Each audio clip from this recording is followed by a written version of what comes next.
nu ñu koy waxee yaawu jaal ñi finalement nga dal ci Balla Gaye di nga am problème pour xam ban côté ngay jaar donc effectivement les gens ont des problèmes pour xam nan la ñuy appréhender en réalité le phénomène Sonko loolu je crois que mu expliqué d'autant plus que quand tu regardes un peu boo xoolee mi ngi wax actionnaire moom professeur Djibi soo xoolee ñi nga xam ne ñoo bokk dans le parti de Sonko waxuma les militants yi nga xam ne ils sont un peu partout mën nga ci retrouver léegi mais man dama ci gëstu un peu ñan nga ciy fekk des inspecteurs des impôts des avocats des médecins j'en connais un très brillant médecin de l'hôpital Fann boo xam ne keroog bu mu ne ma suñu parti bi dama tiit quoi ma ne ko mais man je n'ai jamais su que ni moi j'ai des amis magistrats voilà. qui me disent que bon oui. On peut te le dire on est dedans quoi su ma defee émission soo kooku yooyu suñu leader bi nga invité woon démb non c'est très sérieux quand le gars m'a dit suñu parti bi moo sama réflexe bi njëkk mooy laaj ko mais ban parti mu ne ma Pastef ma ne ko mais man je n'ai jamais su mu ne ma non bokk naa ci temps yi mais parce que je trouve que le gars il est sérieux c'est comme ça qu'il me l'a dit je trouve que le gars il est sérieux alors un phénomène comme ça ñëw jékki-jékki taxaw les gens ils cherchent nan lañ koy attaquer mais li professeur Djibi wax mooy il faudrait que le parti au pouvoir s'organise pour xam ban côté la ñuy attaquer le gars mais ay attaques la yoo xam ne finalement Sonko daf koy def nii rek mu jàll dañuy wax la fortune de Sonko Moustapha Cissé loolu lan la wax sànq mënoo jariñoo ci système bi ba pare ne système bi baaxul cela veut dire quoi que ni ñoom politique li ñu bëgg mooy wax ne finalement ñëpp a yam te bu ñëpp yamee ñu bari gedd seen cër Sonko veut leur prouver que ne moom ñoom yamuñu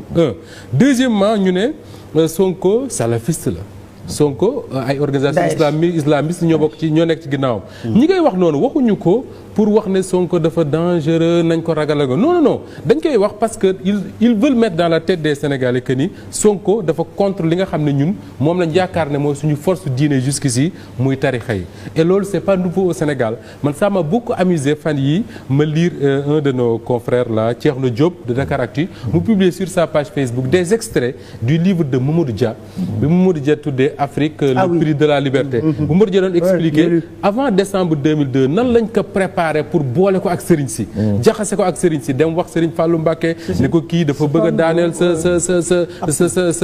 xilaafa dem Serigne Seydou Nourou Tall wax ko lu ni mel dem ci El Hadj Ibrahima Niass Baye Niass wax ko lu ko xam ak complicité français yi ne leen wax dafa bëgg a créer benn conseil islamique boo xam ne bis bu ko créer seen tarixa yi lay daaneel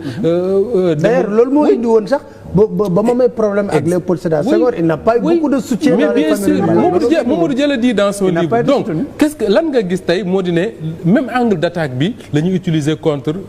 Sonko moo tax Sonko il a tellement bien compris que ni fan yi da ngay dégg muy expliquer nan la bokke moom ak la famille de Serigne Rawane Ngom bu Paal nan la bokke ak waa Thiénaba et cetera pour rassurer un peu que ni nekku fi moom pour mener une guerre contre les tarixa wala mais nag bu ñu fàtte mukk ne li ñu doon wax sànq le système ñi ci profité wax naa ko sànq c'est pas que les politiques daf ci bari ñoo xam ne c'est des marabouts je dis pas que Mamadou Dia dit d'ailleurs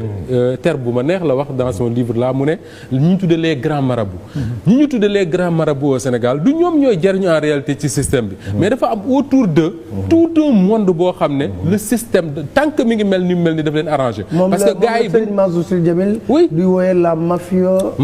politico dégg naa ko ci voilà mafia politico mafia démocratie ou quelque chose comme ça ne gis nga tey daf ci bari ci suñu classe politique bi ñoo xam ne tey dañoo am ay des relations ak la classe maraboutique souvent bu ñu demee ñooñu ñu tuddee ñun sëriñ su ndaw seeg yooyu ñooñu ñooy profité ci système bi ñi muy demee Sonko ne man si je prends le pouvoir ce système là dama koy casser cela veut dire quoi que ni comme li Mamadou Dia doon wax en 62 que ni su may lebal sëriñ yi parce que ci livre am da koy wax ne su may lebal sëriñ si damay lebal ñi nga xam ne suñu bayee dañuy fay ay faykat lañ mu tudd ci Serigne Fallou Mbacké ne kenn gënu ko sérieux ci koo xam ne bu ko nguur gi joxee mu bay delloo nguur gi lim ko jox mais daf ci bari ñoo xam ne tey jii le compte K2 xaw ma lan ñun ñu bari dégg fekk wuñ ko mais dégg nañ ko combien de marabout ñoo ci bénéficier ba pare ba léegi kenn xamul fan la xaalis boobu jar alors bari na ci ñoo xam ne tey jii benn waaye daf ko wax keroog maa ngi jéggul di ko nettali ni mu ko waxee daf ne Sonko cuuraayu dëmb la bu tàkkee rek dëmm yi commencé jëf ñëpp di wax pour dire simplement que ni dafa bari ñoo xam ne pour dire simplement que ni. c'est une belle expression. c'est comme ça qu'il l'a dit sur sa page Facebook. pour dire simplement que dafa bari ñoo xam ne tey jii dañoo bari. ci politique ñi ci ndaw ñi ci sëriñ si ñoo xam ne système bi. la ñuy bañ ko laal parce que bu ñu ko laalee seen affaire yàqu. alors bu ñu sentir ne Sonko c'est une menace. forcément dañuy génn naan Sonko Daesh la bokk ak Sonko salafiste la mais peu importe tey jii. benn waaye wax na ma ko bërki démb ma ne ko sëñ bi boo defee daal wax nga dëgg de mu ne ma bari na fi ñuy attaqué Sonko naan dafa contre Serigne Sy ak nangam bu Seydi Hadji Malick Sy dellusi woon ci àdduna wala Serigne Touba ni Sonko taxawee moo leen di gënal ñoom ni ñu taxawee. parce que au moins am na lu mu mus a def am na lu mu ragal a def te am na ci ñu bari ñoo xam ne na ma yàlla baal aale. seen yoon nekk ci. voilà seen yoon nekk ci commande bi. ma yeggali débat bi yeggalil foofu après ñu dem ci Madické. c'est vrai parce que bi muy wax aussi si affaire Mamadou Dia. xam nga ñëpp xam nañu ba léegi système bi la boo xoolee Sonko. le système a diabolisé Mamadou Dia. boo xoolee